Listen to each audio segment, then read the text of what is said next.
the Honorable Sitiveni Mandarambuka, the Prime Minister of the Republic of Fiji, the Honorable Anthony Albanese, Prime Minister of the Commonwealth of Australia, the Minister for Foreign Affairs and External Trade of Fiji, the Honorable Sakia Sinditoka, the Minister for Foreign Affairs of Australia, Senator the Honorable Penny Wong, the Minister for Defense and Veteran Affairs, Honorable Pio Tikondondua, Your Excellencies, members of the press corps, ladies and gentlemen, Bulavinaka and G'day. Welcome to today's joint press conference. Before we proceed to questions, the Excellencies will deliver short remarks. I will now invite the Honorable Prime Minister of Fiji to deliver his remarks, please. Members of the media, well, we've had a great morning, Prime Minister Albanese and I, and it has been my honor to warmly welcome again to Fiji my colleague and friend, Prime Minister Anthony Albanese, Prime Minister of Australia. Welcome back to the Pacific. I believe you are now beginning to feel that it is really your Pacific home. Today represents a very defining moment in our relationship, Fiji-Australia relationship. Together, as some of you witnessed, Prime Minister Albanese and I have just signed with His Excellency the President of Fiji as witnessing dignitary. He signed our treaty, the Huvale Treaty and the Ocean of Peace Alliance, Veitadini, mutual security, at brotherly or sisterly or mutual security framework. These landmark agreements mark a very significant elevation of our bilateral relationship into a new era of strategic partnership. These instruments formalize a comprehensive and enduring framework anchored on three central pillars: deeper security cooperation, enhanced economic integration and resilience, and strengthened people-to-people connection. In advancing this particular partnership, we acknowledge with very deep appreciation, Australia's commitment of over Fiji $280 million in new investments since the renewal of the Huvale Partnership in October of 2023. This reflects the tangible depth of our cooperation and its expanding footprint across key sectors of national development. We also recognize Australia's expanded development assistance to the Pacific, now totaling Australian dollars 2.2 billion, including a further increase of Australian dollars 63 million.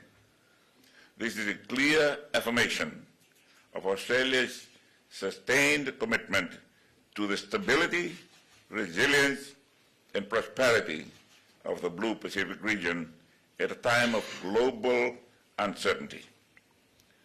These treaties reflect our shared understanding of the evolving and interconnected challenges that are facing our region. These include the increasing sophistication of transnational organized crime networks, illegal drug trafficking, cyber-enabled threats, and emerging public health challenges, including the rise of non-communicable disease and HIV in parts of our region.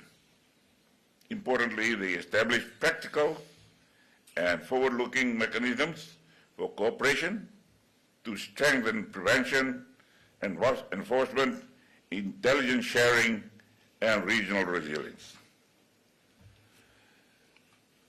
Equally, this new framework recognizes the inextricable, that's an English word, link between economic security, or Australian word, okay, and national security.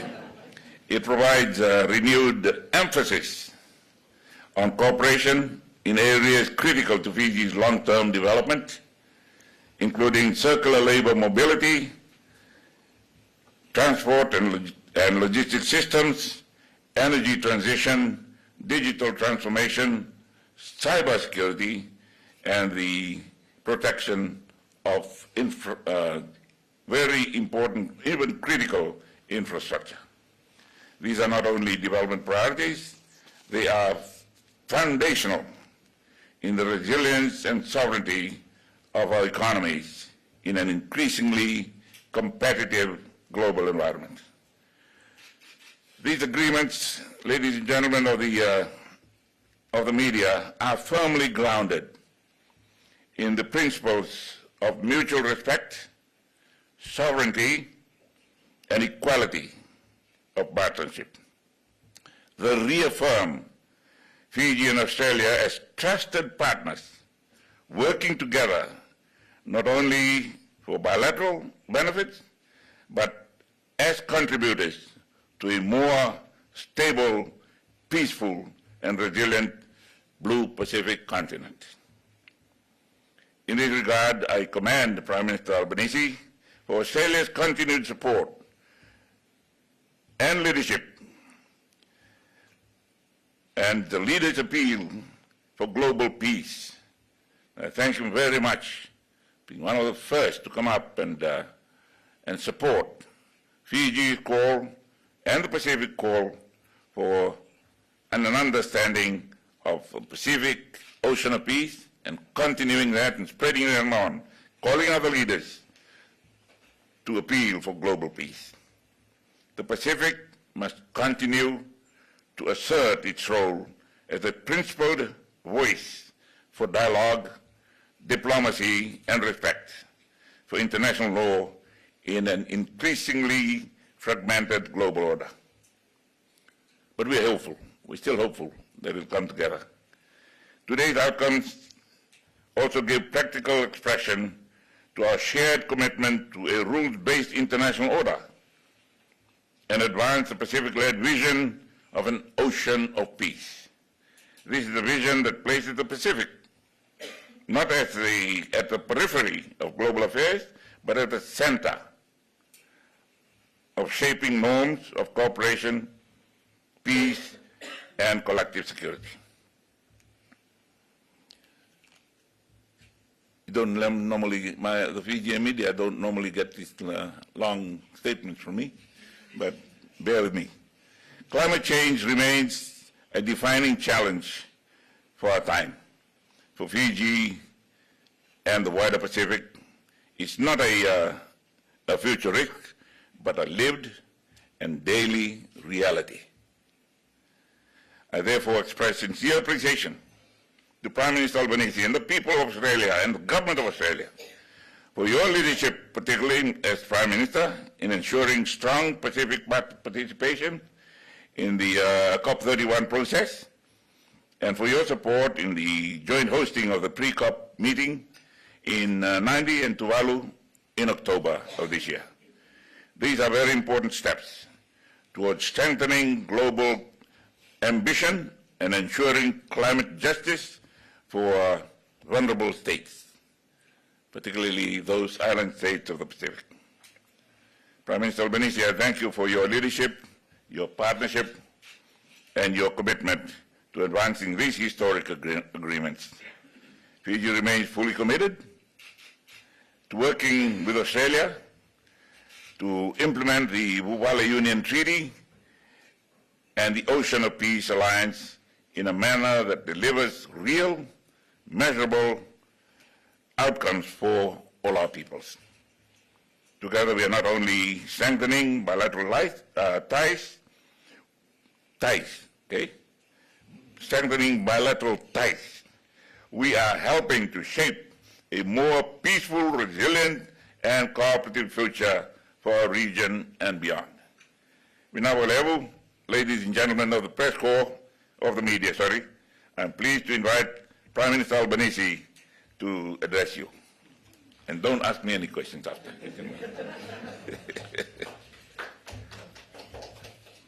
Well, Nisa Bula Banaka. Bulanaka, good day. And thank you, Prime Minister Rambuka, for your friendship, for the warmth of your hospitality and welcome here in Fiji. And the significance of the ceremony this morning was indeed an extraordinary honour for myself and for the Australian delegation on what was the beginning of a very significant day in our relationship Naka. and a significant day for relations in the Pacific. Today, Australia and Fiji have come together as two proud sovereign nations to conclude not one but two treaties, the Vuvali Union and the Ocean of Peace Alliance. Combined, these treaties represent one of the most significant endeavours Australia has ever undertaken in our history with any country. Naka. They reflect our proud history of standing shoulder to shoulder to support each other and our region.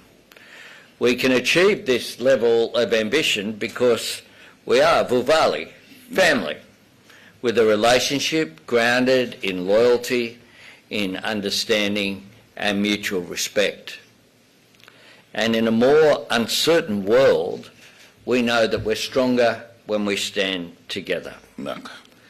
The Pacific Islands Forum called on members to act on your vision of the Ocean of Peace Declaration, a declaration that you spearheaded and then saw through to fruition at the Pacific Island Forum meeting last year. As regional leaders, we take seriously our responsibility to strengthen sovereignty, peace and stability in our region and have answered that call. Australia was honoured when Prime Minister Rambuka proposed the Ocean of Peace Alliance. This is Fiji's first alliance and Australia's fourth, following on from, in 1951, the alliance with the United States and New Zealand, and then the alliance agreement reached with Papua New Guinea just last year that will come into force in 2 days' time. The significance of this agreement cannot be underestimated for what it means for our two great nations, and we are both stronger because of it. The Ocean of Peace Alliance introduces a mutual defence obligation, and there's no higher obligation than to come to each other's aid at a time of need. The Fiji-Australia Vuvali Union is a comprehensive treaty that sets out ambitious commitments across the breadth of our bilateral relationship, a relationship between our people, first and foremost, but a relationship involving education, health, infrastructure, and the full suite of security relations as well. It's backed by investment of over $1 billion over a decade and is designed to support the interests of our two countries, as well as our Pacific family. It commits us to combat transnational crime, to work together on health issues like HIV, to address the impact of climate change, and to build the infrastructure like ports that will further connect our region. The Fijian people generously bestowed the word Vuvali on our union. Okay. And I also want to acknowledge the Yolngu people who've generously offered us the word Bukmak for the treaty. This means everyone and conveys the sense of unity and collective purposes that these endeavours are all about. These treaties will set us up in the coming decades to tackle the major challenges that we face together. That will connect our region and bring our people and cultures closer together as well. And I want to acknowledge all who've worked, including the Foreign Minister, Defence Minister Richard Marles, Defence Industry Minister and Pacific Island Affairs Minister Pat Conroy, and their Fijian counterparts for their hard work on this alliance and treaty. Today we also spoke about the importance of Pacific-led regional architecture and the pre-COP meeting that will be held in Fiji from the 5th to 8th of October, alongside a special leaders event in Tuvalu. I also want to acknowledge my deep honour in being appointed an honorary companion of the Order of Fiji earlier today. I am indeed humbled by accepting this, and accepted on behalf of Australia as well. No. It underlines the importance of the friendship and relationship that we have. It is an enormous honour to be here in Fiji today with Prime Minister Rambuka on what is a historic day. It is extraordinary that we've been able as well to negotiate all of this in a discreet way, and to be able to have this genuine announcement is quite extraordinary. It says something about the trust and the way that we work together that we've been able to do that. Vanaka Vakalevu. I thank you, Honourable Prime Minister. Ladies and gentlemen of the media, I will now open the floor for questions, but please be advised the Honourable Prime Ministers will take turns in responding to the questions that will be asked this afternoon.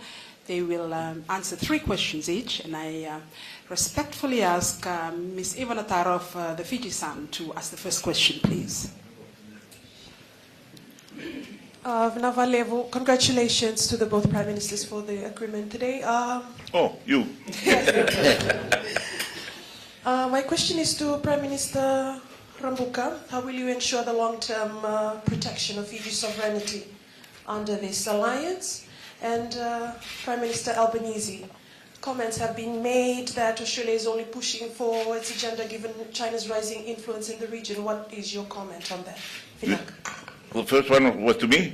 Yes, how will you ensure the long-term protection of Fiji's sovereignty under this alliance? Well. We are protected by the Articles of the United Nations. We are a member of the United Nations. If anything threatens that sovereignty, we have the Bubale Partnership. We have our own regional solidarity to rely on, as well as the world's understanding of the word sovereignty. I believe our sovereignty is secure. Our relationship is based on understanding, on dialogue rather than disputes. We will not take our differences to weapons. We will come to the conference table and work through that way to ensure that our sovereignty is respected. This alliance is about elevating what is a long history of defence cooperation. And indeed, when we sat in our bilateral meeting, not just the Prime Minister, but 3 of his colleagues as well, had all undertaken experience in Victoria or indeed at Duntroon.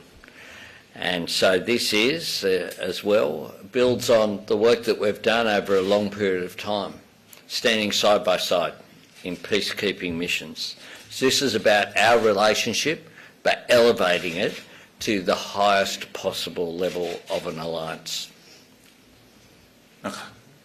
Leader Mavono of the ABC. Prime Minister Albanese, this question is specifically for you, sir. On the substance for Fiji, what new defense and security capabilities does this actually deliver on the ground for Fijian security and defense agencies in terms of patrol boats, maritime surveillance, cyber protection? Can you tell Fijians what's genuinely new here versus what already exists? And on the central commitment of Article 6, which each party is meant to act together in a common danger, so what does that mean in plain terms, in terms of what obligates Australia to defend Fiji if it's attacked? And I'm specifically interested in your answers against the backdrop of the drugs crisis. Well, specifically on the latter part of the question, firstly, the alliance provisions are very clear, which is that an attack on Fiji from an outside force would trigger Australia's full support for Fiji and for its sovereignty. When it comes to defence cooperation, what this will do is to further allow for discussions about specifics. We have provided some infrastructure in the past. It's not about troops in each other's nations or that at all, but it will allow for a clearer area of cooperation and requests to be made over the full suite of challenges that confront national security in 2026. That comes not just from traditional ways that it's seen, but areas like cybersecurity and other areas as well. And it will mean an upgrade in areas including increased cooperation in training and exercises as well. Just to both leaders, this alliance sort of leaves the door open to other Pacific nations potentially joining in the future. Obviously, Matthew Wale from the Solomon Islands has talked a few times about the potential for a Pacific-wide regional security pact. Are there any nations that you might like to see join this alliance in the future? And if a country like the Solomons did want to join, is there anything that's stopping them from doing so?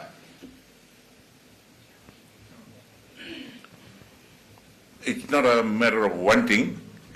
We had just signed the treaty as an example of what Pacific neighbours can do for each other and together as we move forward to ensure that the Pacific remains an ocean of peace.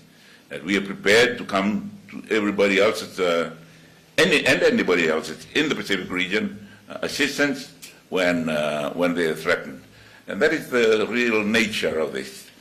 We can specifically ask for one, as I had tried to develop, and Australia said, yes, we'll go with you.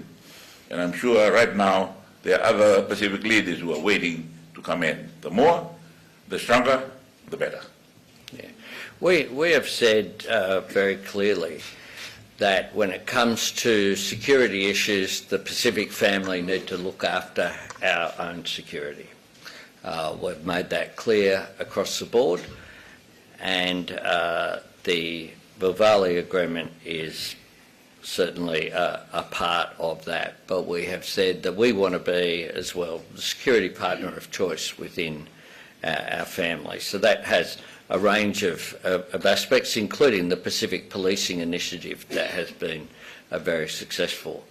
An alliance, though, is something at a very different level. It's something that was proposed by Prime Minister Rambuka, and we were happy to agree because of the history and the relationship that we have with Fiji, which is very, very special. It's a bilateral alliance that is a different level from the discussions that normally take place about regional security and those elements as well.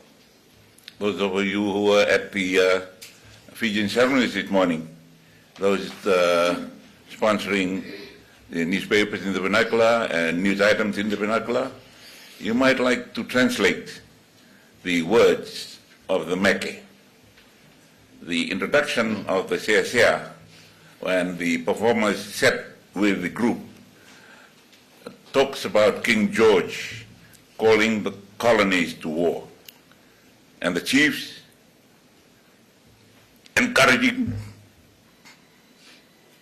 the young men, go, but come back with your weapons. There may be other battles in the future. And then that was in this morning's lead up to the Meke. Bring your weapons back. Thank you, Prime Ministers. Ben Packham from the Australian newspaper. To Mr Albanese, will you now consider increasing Australia's defence spending beyond what has already been done, considering that you have a effectively doubled the number of alliances that Australia has within the course of a year.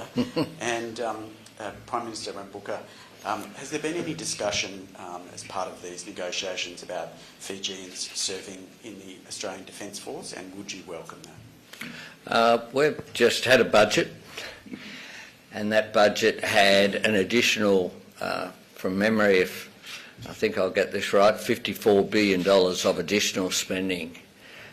We have increased spending, but importantly, we've increased effectiveness. You can't defend your country or any other country with a media release. What you defend it with is assets.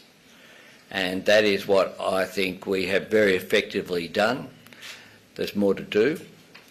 And that is why we've made difficult decisions. Even in a budget that had $64 billion of savings, we provided for the increased defence expenditure.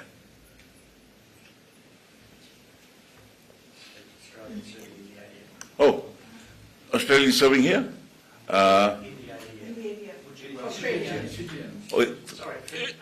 Fijian serving in Australia?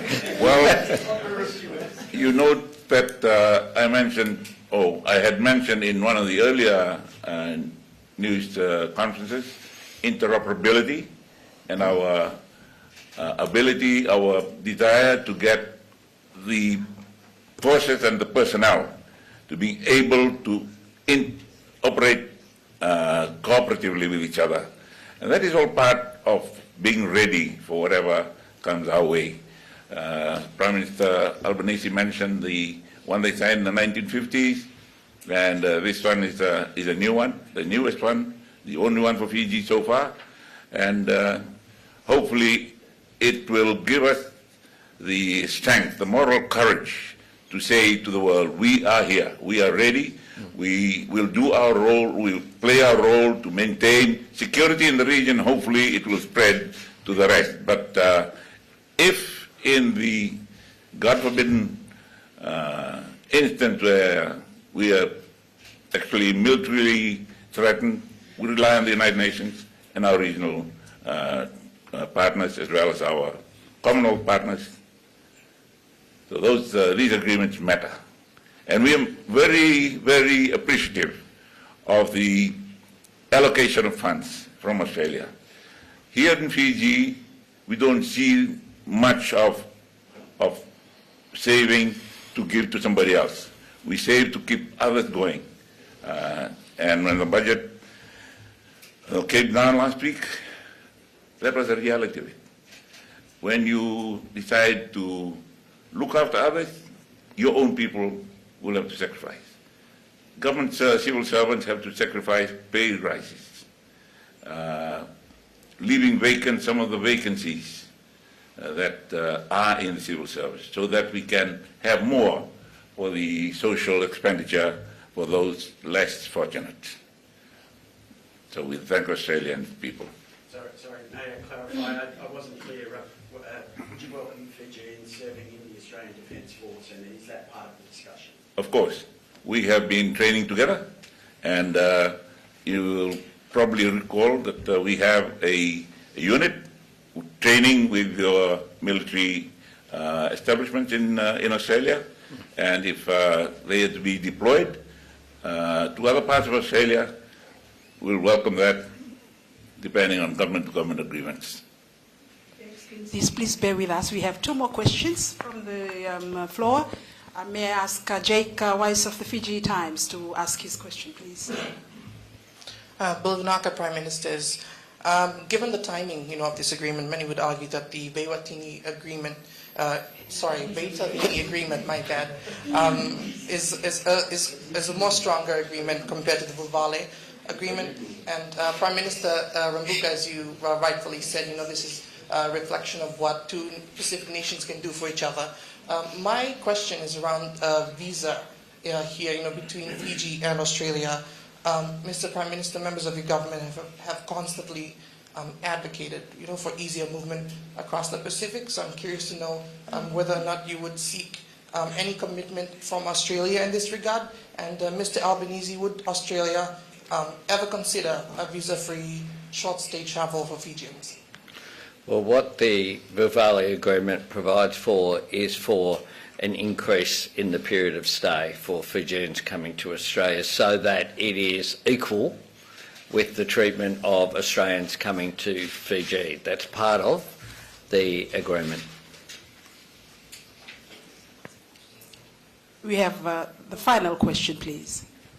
Thanks, Prime Minister. So Stephen Jedgetts here from the ABC. You've said that this is not about any third country, but China has made it clear previously it is uneasy. Australia has signed recently, including the Nakamal Agreement. Mr Rambuka, can I ask, do you anticipate any pushback from China on this? And what would your message be to Chinese officials if they raised concerns that this was an instrument largely designed to exclude them as a security partner? And Mr Albanese, just a clarifying question. You said earlier, I believe, $1 billion over a decade. Can I ask, is there any further detail you can provide on where that investment is going, whether that is front-loaded at the beginning or towards the end? Any further information on where that is provided would be helpful. Thank you.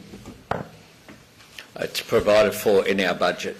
So we made provision for that in the budget handed down in May 12th. This isn't additional. This is the full suite of measures, including measures to fight transnational crime, measures and support in education, in health, in infrastructure. So it's a full suite of measures. That's $1 billion Australian dollars, which is about 1.5 Fijian dollars. Mr Rambuka, sorry, just if you have any reflections. China has previously raised concerns about agreements like this that it believes are designed to block it out as a security player in the Pacific. Do you anticipate any pushback from China on this? And if you do get pushback on it, what's your response? I do not expect China to have any severe pushback on either governments. But I believe that they will welcome the understanding that it is between Australia and Fiji. It is not. It does not threaten Fiji's relationship with China, nor Australia's relationship with China. And as we have made it very clearly in the past, your enemies are not necessarily my enemies. Honourable Prime Ministers, Your Excellencies, ladies and gentlemen of the media, that concludes our joint press conference for this afternoon. I thank you all for your time and your attendance. Nakbalebo. Thank you.